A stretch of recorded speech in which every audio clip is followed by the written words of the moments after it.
All right, hey everybody, Greg Hamby here, your favorite lender, with another episode of Texas Real Estate Roadshow. Today we are in the offices of Focus Title here in Fulshear, Texas, and my guest today is Matthew Villaflor with Compass. Why don't you tell us a little bit about yourself and what's going on right now? Sure. So my name is Matthew Villaflor. I'm with the Kinney Group at Compass Real Estate here in Houston. I have been in real estate for several years now, with Compass primarily the whole time, and it's going great. Yeah, so I know Matthew, and he's a great realtor. We work together. I'm very excited that you agreed to be here on the show. Of course. I want more people to learn about you and work with you because everybody needs a realtor, right? And there's a huge influx, right? So, even if somebody's local or they're coming in from out of town and they're thinking, I'm just going to buy a new house, I'll just go straight to the builder. They need a realtor, right? And I would definitely encourage people to have a real estate agent, and obviously I would encourage them to use me, but even with the new build, I definitely think people should have a real estate agent because if everything went perfect, then obviously you wouldn't need help, but most of the time it doesn't always go exactly perfect. So in that process, there's going to be several things that you need to know about, things you need to be concerned with, to check up on, to follow up on. And if you don't have somebody in your corner batting for you, then you're not going to know what your options are or what to do. And in the case of using me as a real estate agent to help you through that process, I can give you an example. We had a new build. It was on the west side of town. It's a very good builder, but we had a miscommunication when we were ordering some of the finishes and countertops and floorings and stuff like that. And we were getting a little bit of resistance on that. And so I started leaning on my Compass brokerage, and we got our sales manager involved. When you start bringing the power of Compass Real Estate with you, you're not just dealing with one agent anymore. Yeah. You're dealing with the entire brokerage, and the builder tends to be a little more helpful or accommodating when the whole brokerage is coming to the table and saying, "Hey, we need you guys to figure this out." Right. So it's very helpful when things could potentially go wrong. Right. And for that reason, whether it's me or anybody else, I definitely say use an agent when you're going to talk to the new build reps, for sure. Sure. There is a difference between agents, and I've noticed you are very savvy, you know what you're doing. Your offers get accepted. Your listings move fast. Oftentimes we share the same client, and they always seem thrilled with you. So I can personally recommend you and feel good about it. I appreciate that. Not a stranger. Didn't invite Matthew on the show because he's a great, a top producer, and I never met him. We work together, and I've never heard anything negative said about you. I just don't send those people your way. Our current client loves you and listens to you. For sure. And people need to be guided, and I like the way that we work together as a team. And realtors and lenders should work together as a team. It is a team. I mean, when somebody gets into contract on a house, whether it's new build, whether it's resale, there's several players involved, including the title company, and everybody needs to work together. They need to do their job, and when one of those pieces of the puzzle kind of falls through, then you start having issues. Your agent has partnerships that they work with, title companies, lenders, etc. Your home warranty, your home insurance. I mean, all of those other pieces of the puzzle all have to come together. So when you pick an agent, you pick somebody that has those relationships established, and they've got people they know and trust to get the job done. And in particular, your lender. If your lender is not doing their job and you miss your closing date, your buyer loses everything. Their earnest money and the money they put towards the appraisal and the inspection and everything else, unless the sellers are willing to work with you, but they don't have to. No, they don't. So everybody that's involved in a transaction needs to be able to do their job. And as a real estate agent, it's my job to make sure everybody else is doing their job too. Right. So, and a good realtor who's done quite a few transactions and has been out in the market has relationships with other realtors. That's right. And we were talking about this earlier. that seems to, I mean, this is a tough market, right? To get your offer accepted, multiple offers, For over sure. list price, cash offers, a lot of variables, right? Um, that relationship can and oftentimes does help you secure the contract, right? I tell you, I do like, one of the reasons I do like being with Compass Real Estate, if I'm going into a transaction with another Compass Real Estate, there's already kind of a level of, Respect. at least, yeah, respect. I mean, they're not going to jeopardize their clients, positioning in the negotiations, but at least you have a level of respect, and it's amicable throughout Right. the entire process. And I'm sure, Keller Williams and Century 21 and, I mean, Remax, when they have a similar situation, I'm sure it's very much that way too. But I don't keep it just to Compass. I make friends with agents in other brokerages, because you never Right. know when you might come up against them in a transaction. Right. And if you do, you at least know you're going to get some sort of not help, but you're going to get some sort of like they're going to work with you Yes. on the transaction and then not work against you, Right. so that everybody gets what they want. Yeah. So I mean, yeah, for that reason, I mean, there's enough business for everybody. That's right. There's no reason to. It's better Get mad to at collaborate other than agents. to Yeah, compete, for right? sure. So, I mean, there's so many, you never know when you're going to need somebody else, need help, deal with somebody else. For and sure. hey, it's also potentially a good recruiting option, right? So, Yeah, I mean, most of the brokerages out there have some sort of recruiting aspect of them. Some more than others, but if somebody has questions about Compass, then I'm more than open, to talk Sure. about that kind of stuff. But But I'm you- not always trying to like pressure people to yeah, join the not team. that, 'Cause but when if they're happy, they're happy. yeah, they know that you know what you're doing. You're a nice guy. You're likable. That's better than dealing with somebody who's harsh or rude or short For sure. or doesn't return phone calls. That's the number one complaint from agents and clients is returning phone calls. Yeah. There's a lot of agents out there, and for whatever reason, there's a lot of them that don't return phone calls. It How do you amazes try me. to get business done? I hear the same thing from a I don't lot understand. of people in my industry, right? Yeah, Oh, for they sure. don't call me back. They don't answer. They don't return text. And I'm like, how can you stay in business? I have no idea. I really don't. I mean, there's very few times when I legitimately forget to call somebody back. Right. It might be late, when I get done with an appointment, but I'm pretty good about Yeah. returning phone calls or answering calls, or that to me is the biggest complaint I've heard, and that's where I put most of my focus on trying to be better than the other agents. Yeah. Is being responsive. Right. And you're It good at seems so that. simple. Communication is a big deal. Yeah. In any industry, but especially this one, right? So we've established that you communicate well, you're open and honest, you know what you're doing. So what would you say to people, and I know that you probably work with a lot of people coming in from out of town, out of state, Sure. Californians, all over the country, people that are leaving in a good position, a lot of cash buyers, right? But whether they are or they end up working with both of us or whatever they're doing, they come pre-approved with somebody else, they're really committed to that, that's fine. What would you tell them about moving to our area, and what advice do you give? Say they're not from Texas or they've never been here, all of a sudden they have a job transfer, or they can work remote, or they want to move here to, move their business here. Tell us a little bit about that. Sure. Over the years, I've brought in people from all over the country. A lot of people from New York, New Jersey area, Chicago, California, but other states, Ohio, Arizona, New Mexico, Mississippi, Tennessee. Generally, the first thing I tell people is Houston is spread out.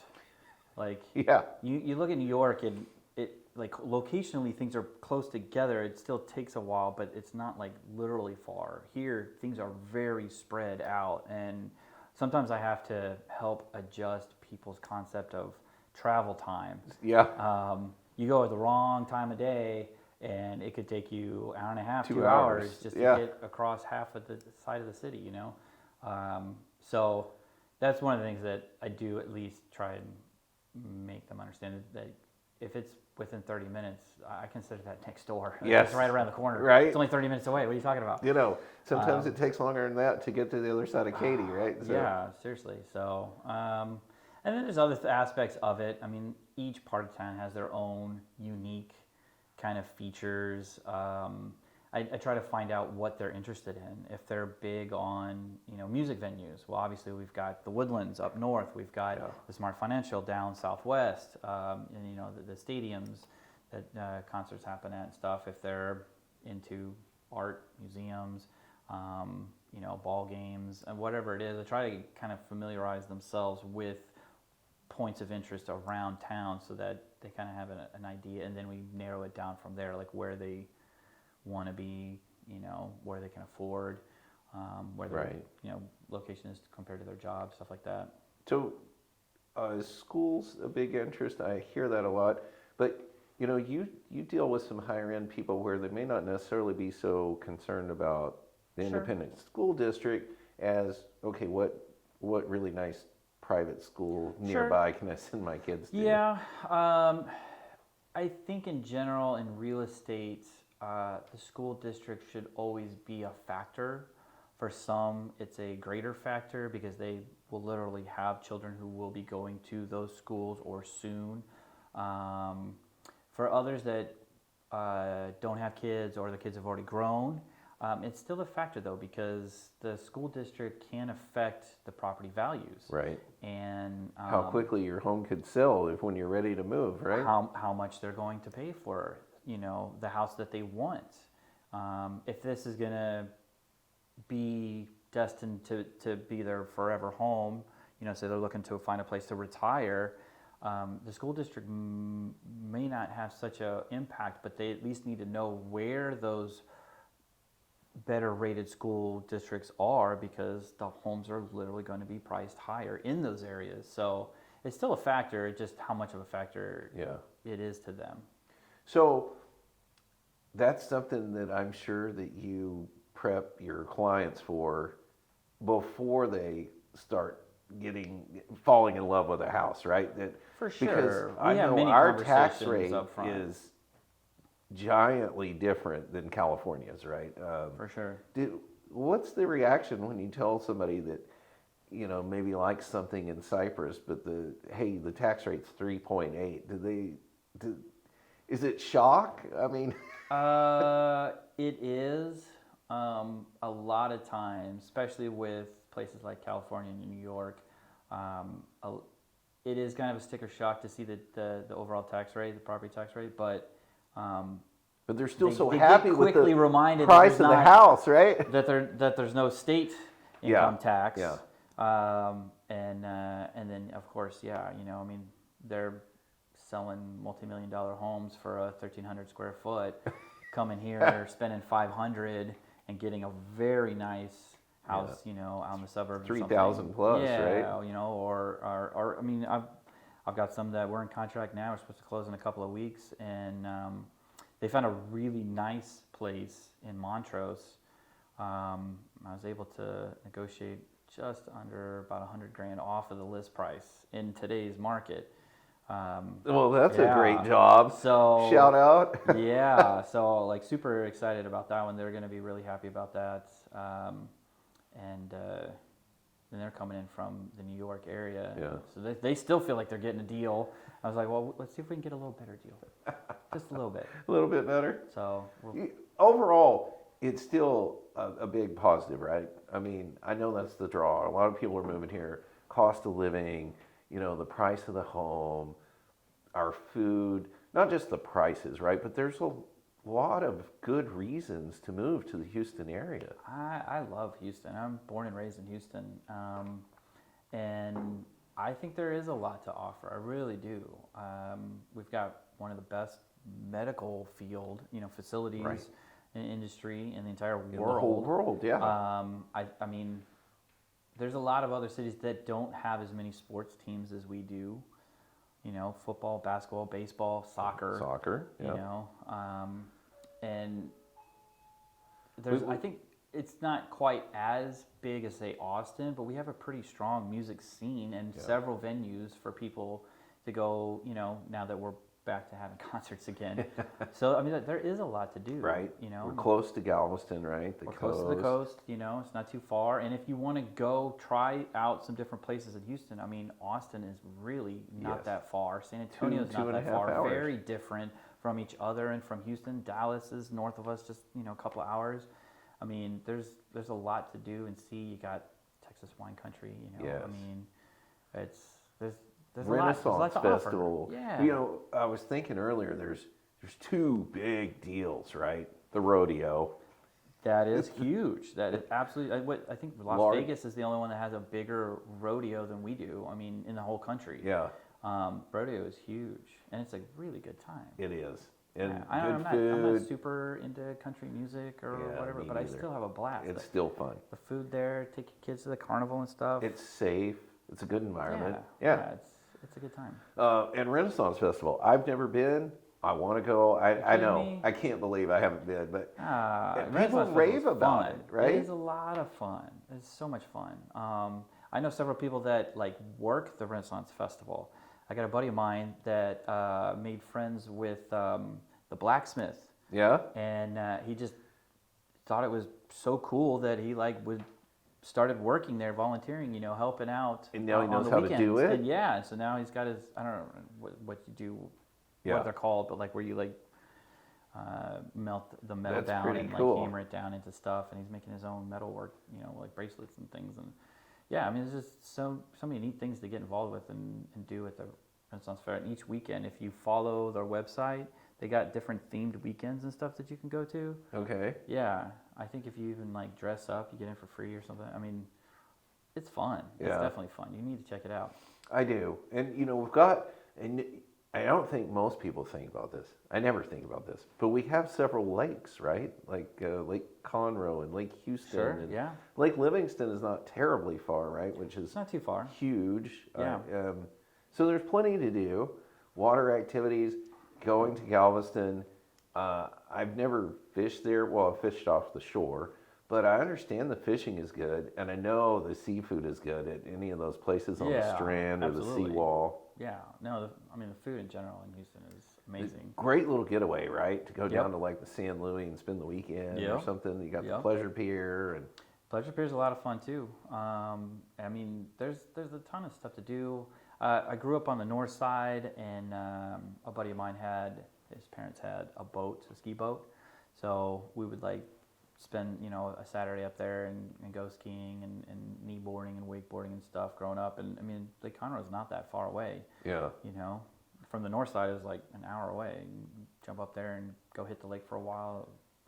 Yeah, I mean, there's all kinds of things you can do. And I mean, if you go 2.5 hours to the west, you can go tubing. Have you done tubing yet? Oh yeah. Yeah, I mean. Oh yeah, plenty. I mean, I sit back and relax for a couple of hours. In Texas. Yeah.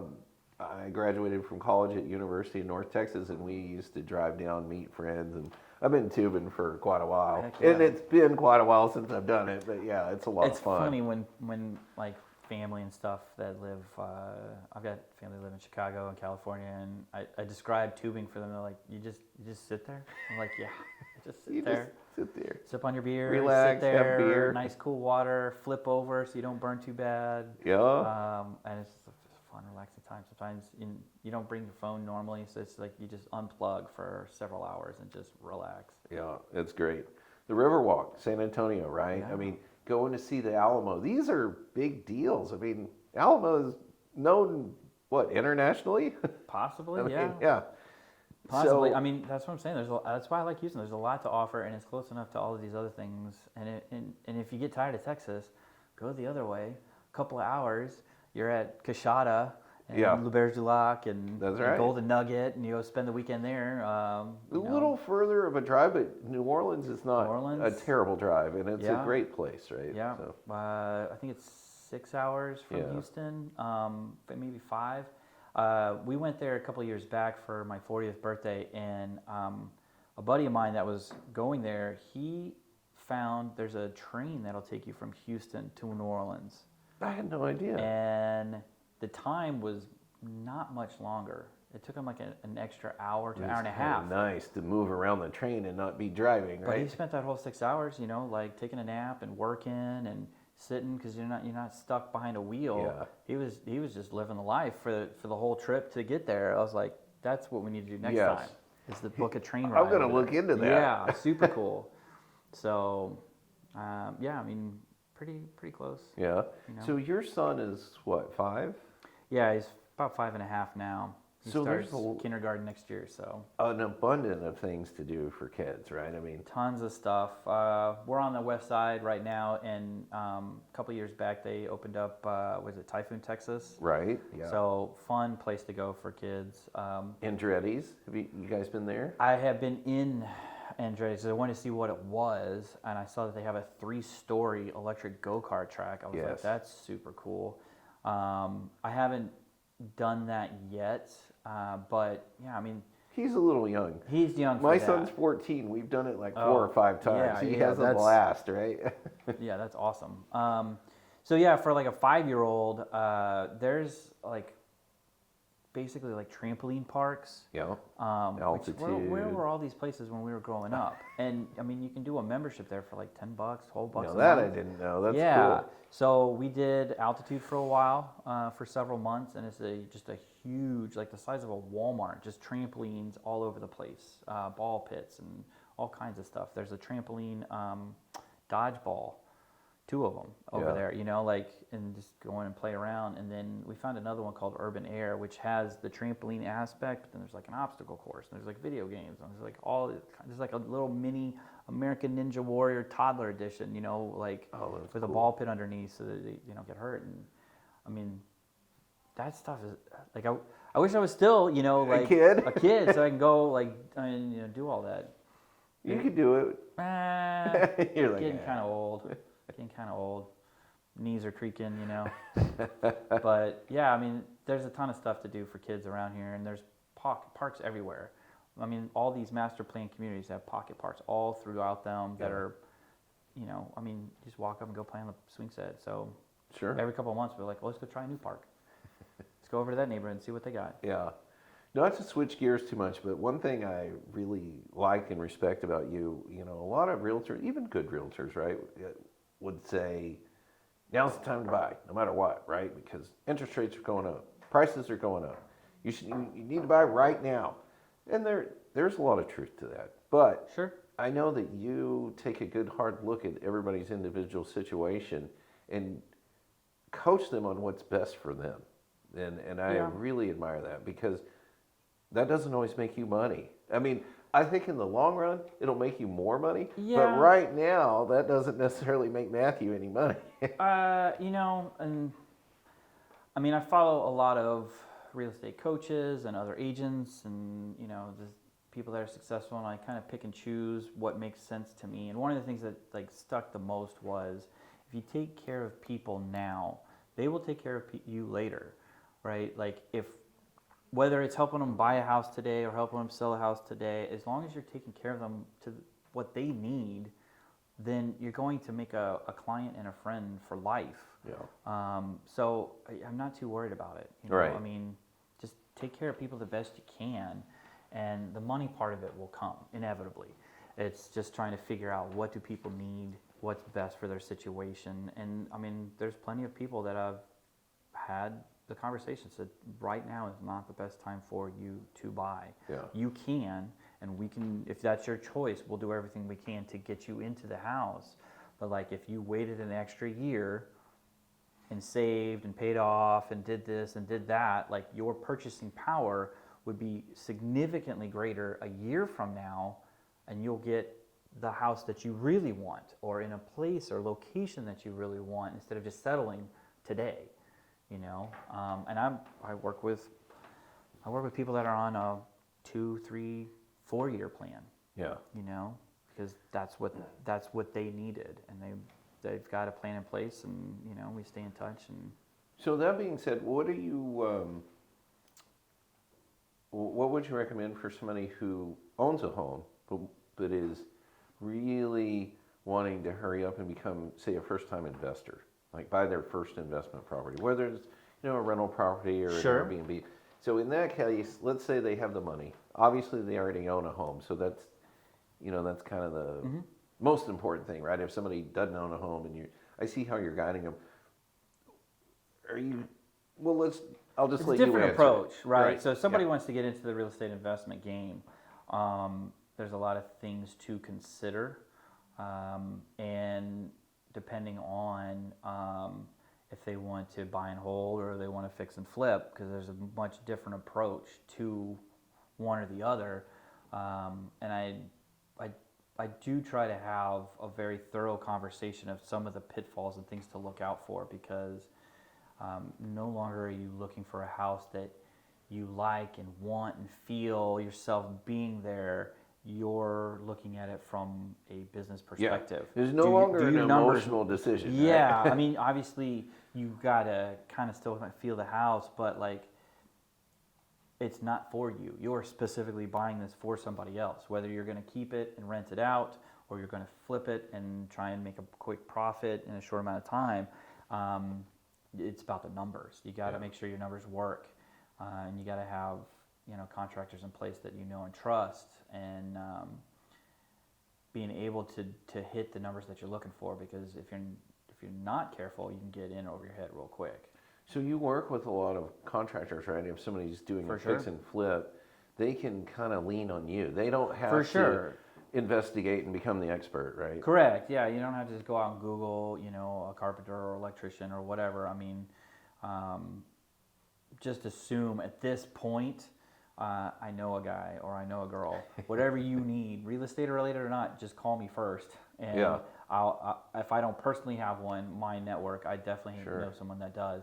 And so I mean, that would be the first step, is getting you in touch with some of the contractors that we've worked with and can trust. And there's different levels too. I mean, we've got the contractor that says, all right, I need it done for this price. I need to get as much done as I can.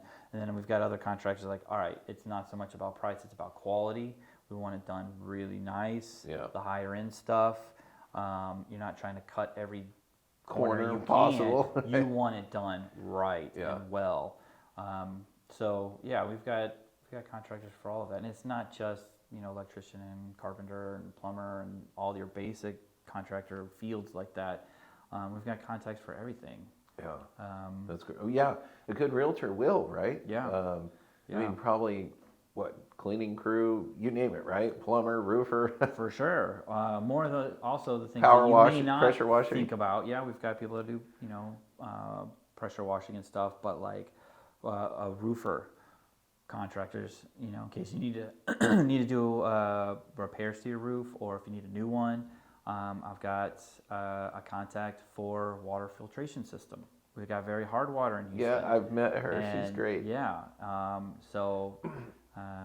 mean, just contractors for everyone. I've got a lady that will do window trimmings. She specializes in plantation shutters. I'm gonna have her do my house at some point, when I know my 5-year-old won't tear them down. But try to climb on them. yeah, he thinks it's a ladder or something. But yeah, I mean, more than just your core industries. I mean, we've got contractors for everything you can think of. So I know this is. I personally think this is kind of cool. I know you have a listing down in Galveston, and I believe it's like Oceanside, right on the beach. So you want to tell us a little bit about that? Sure. This particular listing, it's a 2019, so the house is pretty much brand new. It's a short-term rental, and talking with my clients, they wanted to see kind of what the market had in store for them. Normally, I would say if we don't think we're going to get what we want, either adjust the price or consider another time. But for their case, it really doesn't matter. They're getting the short-term rentals as we speak. Yeah. And so there's no reason why they couldn't be on the market. The drawback is it is booked up quite a bit. There's only so many days. Showing days. Yeah. Can't really hold an open house on the weekend, right? Well, and one of the first day, we went live a couple days ago, and the first day is this Friday. So I'm going to go ahead and do an open house down there on Friday. But after that, Saturday, you got people you coming got in, people right? coming in. So I don't think we have another opening until I think it's June 5th and 6th. And then after that, maybe a half day on the 19th. Yeah. Which is great for anybody that wants to pick it up as an investment property, Sure. because you're going to get not only everything that comes with it, the furniture, the appliances, the linen, the plates and cups and chairs and everything. You're also going to get the book of business that they Right. have booked up through July. Oh, that's awesome. Yeah. So they'd be stepping right into positive cash August flow. is already like halfway booked up, and somebody's got a week in October even. So yeah, I mean it's literally turnkey.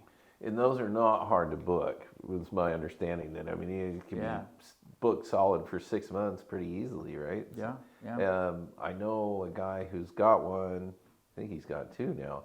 He wants to buy as many as he can because and even though he's got mortgages, Send him the listing. Yeah, he's like, man, these things, the cash flow on these is crazy, and he's like, it makes 10 times what a long-term rental property would.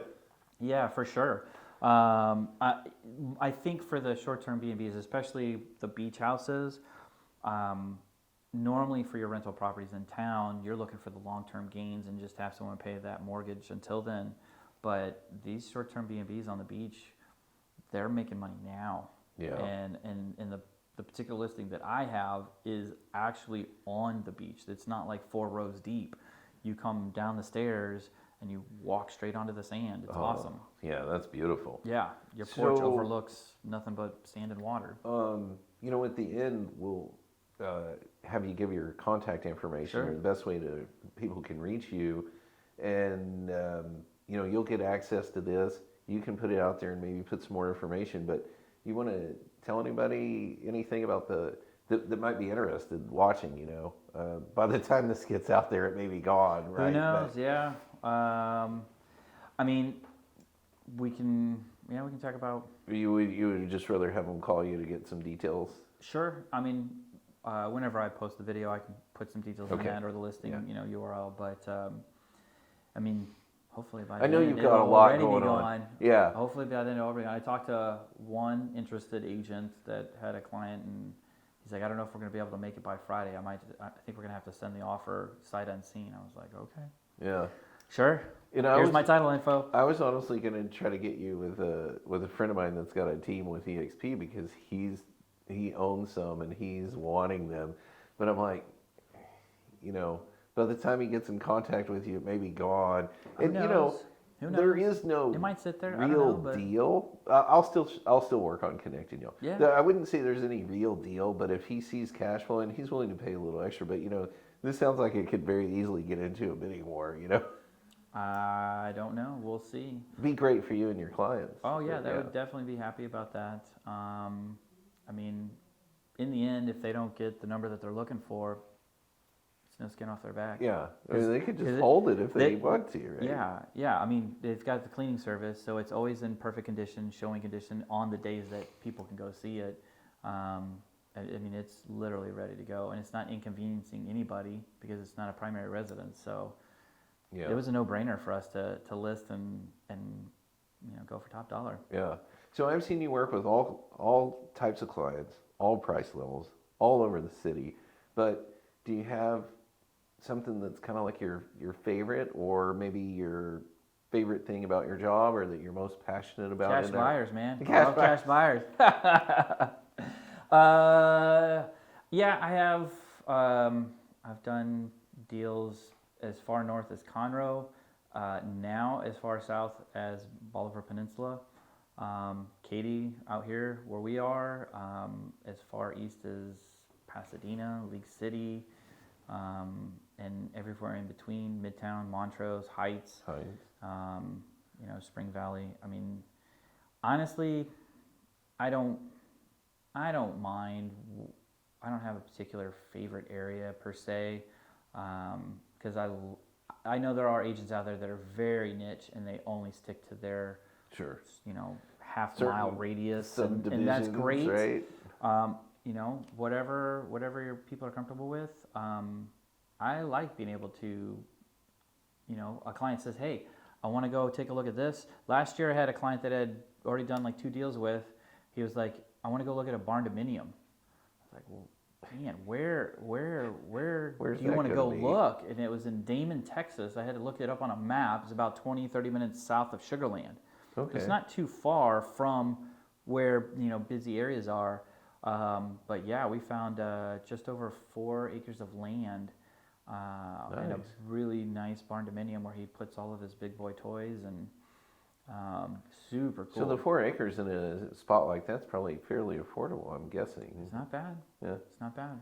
So I know out here, right, we, talking to a couple not too long ago who went to Katy High, graduated, they probably didn't want to say, but they said, there's nothing past Mason Road except thousands of, acres of rice fields. And I'm Back like, in the day. okay, so that was back in the day. Yeah. And now this stuff is crazy expensive, It's getting there, yeah. The last 2 years have really bumped the prices up, and I don't necessarily see it crashing anytime soon. No. I hope it kind of plateaus a little bit, because the only people benefiting from this crazy market are the investors who already have property they want to just cash out on. Buyers and sellers are kind of getting hit, because even though a seller might get a lot of market value out of their home, they still got to buy something on the Right. back end, and then they lose most of it. Yeah. So I'm looking forward to a more balanced market where things aren't quite as crazy.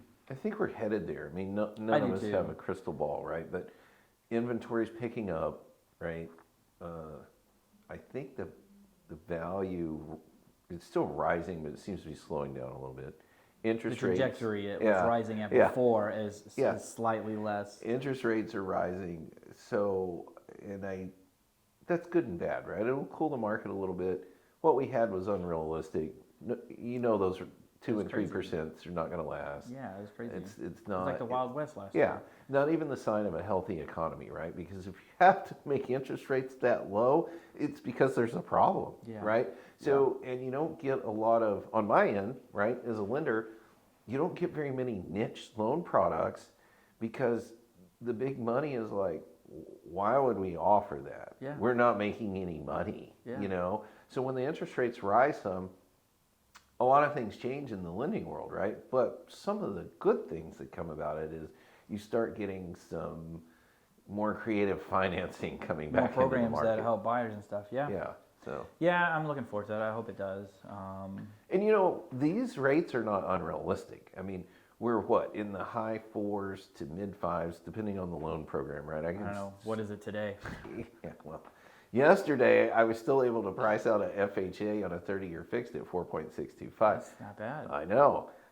Conventional was higher, right? VA was higher, not than conventional, but then that Yeah. FHA rate was the best of anything I've That's seen. pretty good.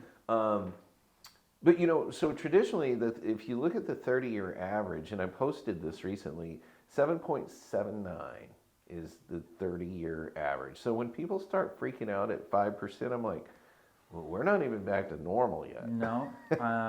Yeah, and I see that because when people get upset that it went from 5.25 to 5.5, it's because they just started looking or thinking about looking over the last 1.5 to 2 years, and they saw these artificially suppressed interest rates down at 2 and 3. Yeah. And they think that's the norm. It's always like that. Well, 5.5, yeah, it seems really high. But you backtrack before COVID, and that's kind of where we were at that time. Yeah.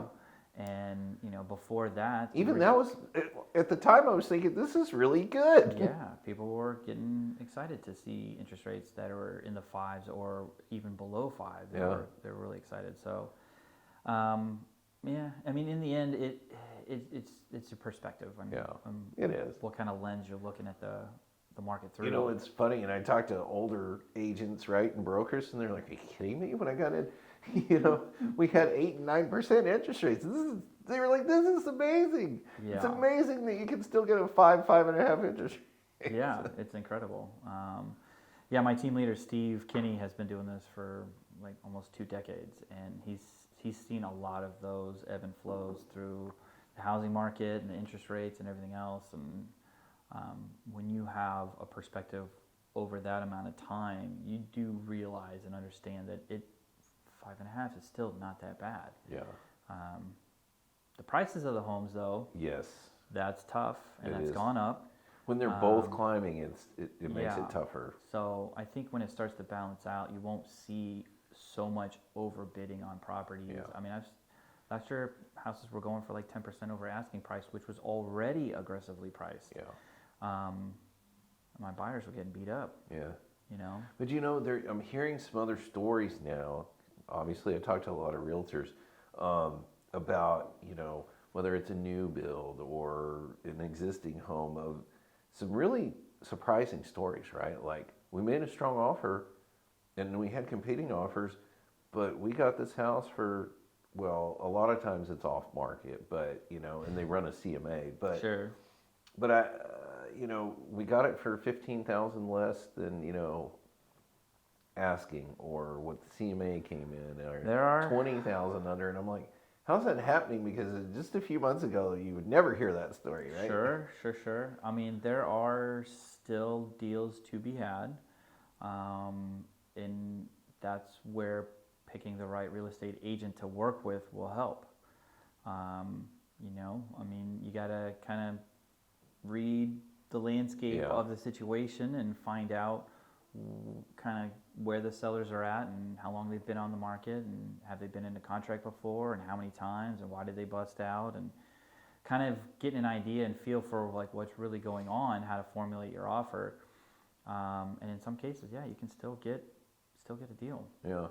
I'll tell you a story that's kind of shocking to me, and I don't know if you know this lady. I won't mention her. I like her a lot. I respect her. She's been a realtor for a long time. And she felt like, she priced this home, I think it was in Sienna Plantation, right?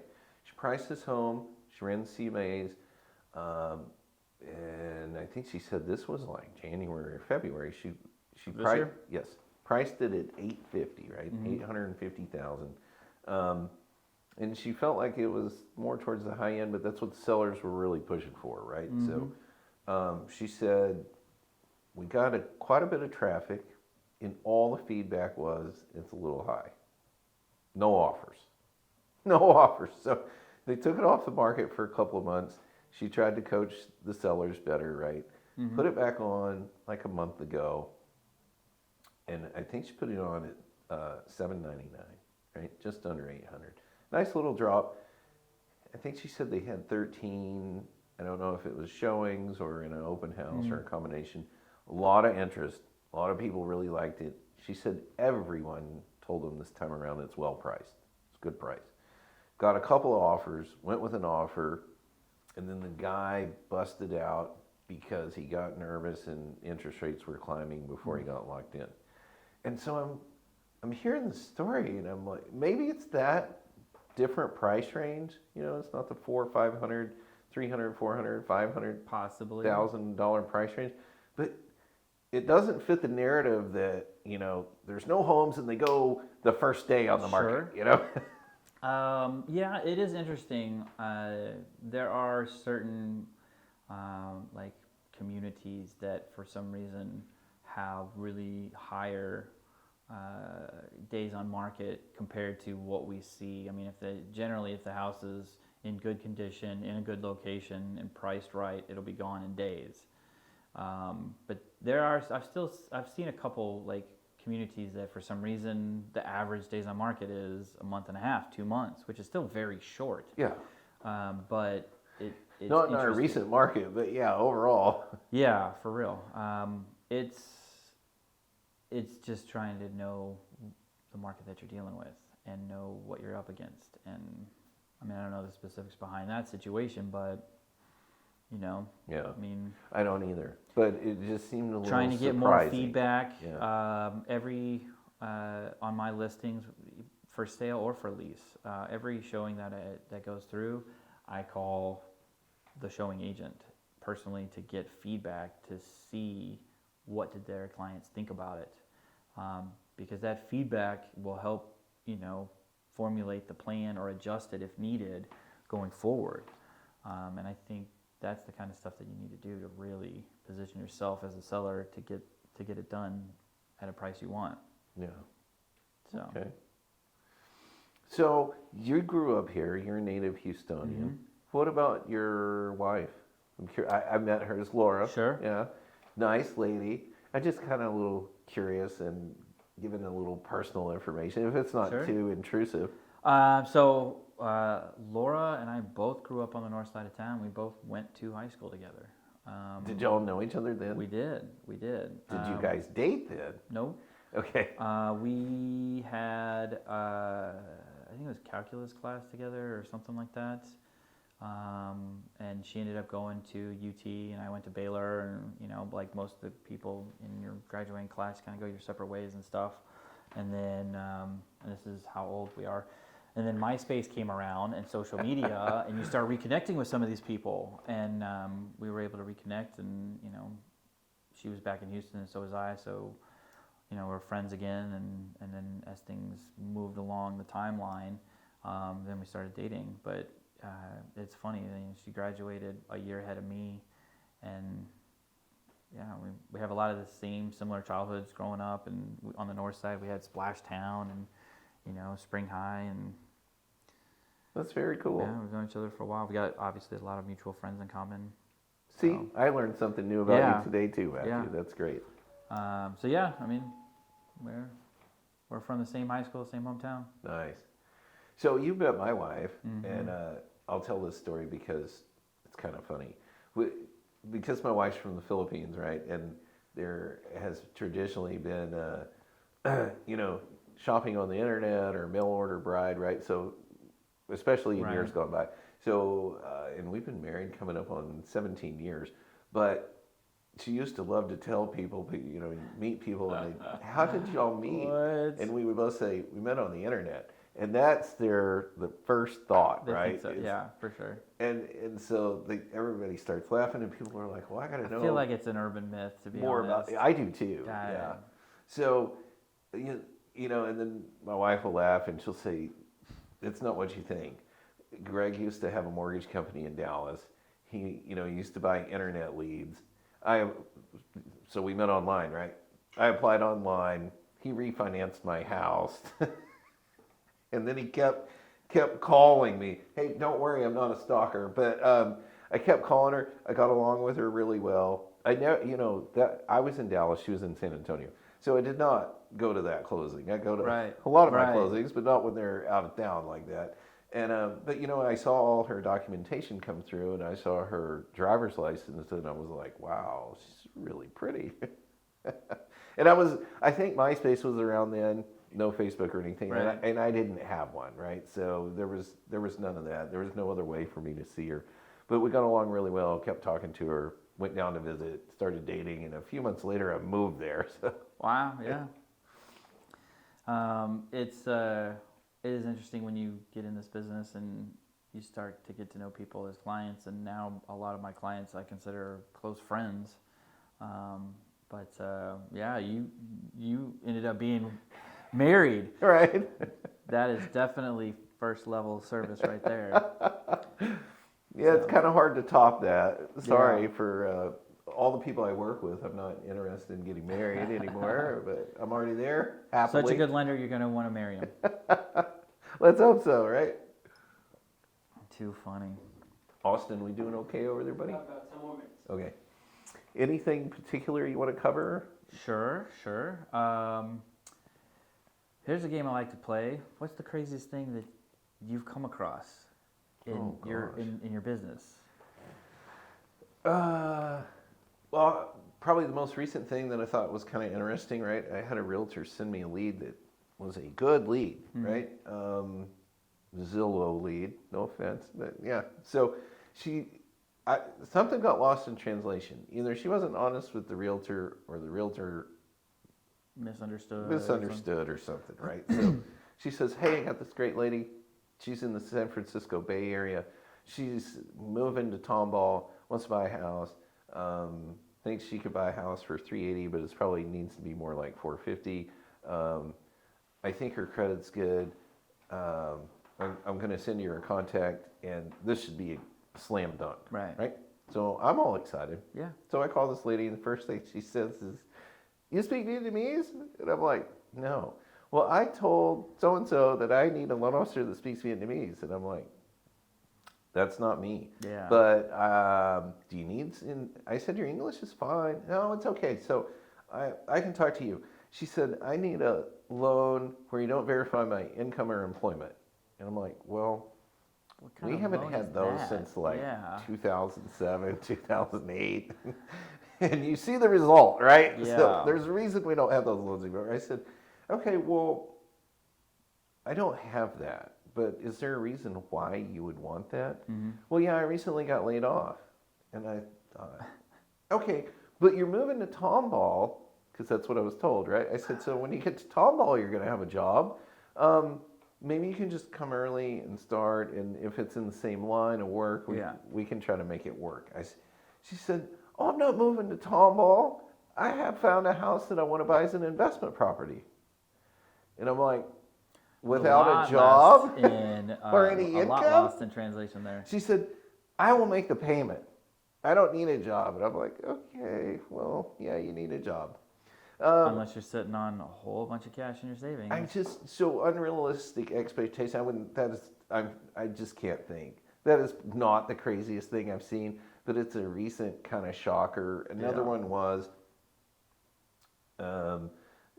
sent somebody who lives in Boston, right? They work at Dunkin' Donuts.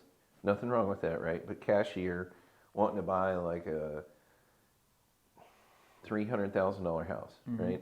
And up there they qualified, well, for $275 through FHA because they're counting all this overtime. Right. And they were pre-qualified through their local credit union. Well, I tried to get them pre-qualified here and I couldn't. Some of the reason, well, one, I wouldn't be able to use the overtime even if they transfer because you can't do that because it's a different location. Right. There's no guarantee, right? And then the other thing was the tax rate was like 0.3. And I'm like, well, the tax rate here is 3 point something. Yeah. So your DTI just got blown out of the water. And I'm like, she also wanted to buy a home, I think, in the Tomball area. And I'm like, you're not going to find anything for $275. We need to add $100,000 to that. Easy. Yeah. So I'm seeing some unrealistic expectations. 0.3 tax rate. Yeah. That's awesome. I know, right? I'm like, because I was looking at it, I'm like, how did they get you qualified? Yeah. Like, you're making X, 8 something an hour, plus overtime. And I'm like, how'd you qualify for a $275,000 house? I don't know. I'm just blown away by a 0.3 tax rate. I know. I looked at everything, right? I looked at, family members, co-signers, non-occupant, co-bar. It wouldn't work. And she had some family, I think, in China, and I'm like, it doesn't really work. They don't have Social Security numbers. They don't have American income. Yeah, it gets a little tricky. So, well, I'll give you one. I had a buyer out of Austin buying an investment property, and it's literally a 50-year-old property. These homes have been bought and sold several times over the last 5 decades. Well, we get our survey back, and it shows that the neighbor's property is shaving off the back corner of our garage and carport. Oh, wow. And I'm like, how did this not get caught previously in the other transactions with this property, that property, all of this? Yeah. And then as we were trying to figure that out, I looked at the survey and I looked at the other side, and our property line cuts off the entire east side of their house. Both like 2-story building, they lose their refrigerator, their stove, their kitchen sink, their washer and dryer connections, like their coat closet, like everything on that side of the house is just like on our side of the property. And we had to figure that one out. But I still have not been able to understand how could these properties have been bought and sold for so many years without a survey. Well, they had surveys, and we got a hold of the previous survey, and all the lines look like they're normal, like everybody would expect. And at first I would say, all right, our surveyor had to have messed up. There's no way that this had continued. And then all of a sudden now they realize, oops, like the lines are actually over here. Yeah. But this neighbor's house to our left, if you're facing the house, recently sold their house in June of last year. And their survey also said the same thing with the adjoining property line. And I was like, well, there's no way 2 different surveyors at 2 different times from 2 different companies would come up with the same thing if it were a mistake.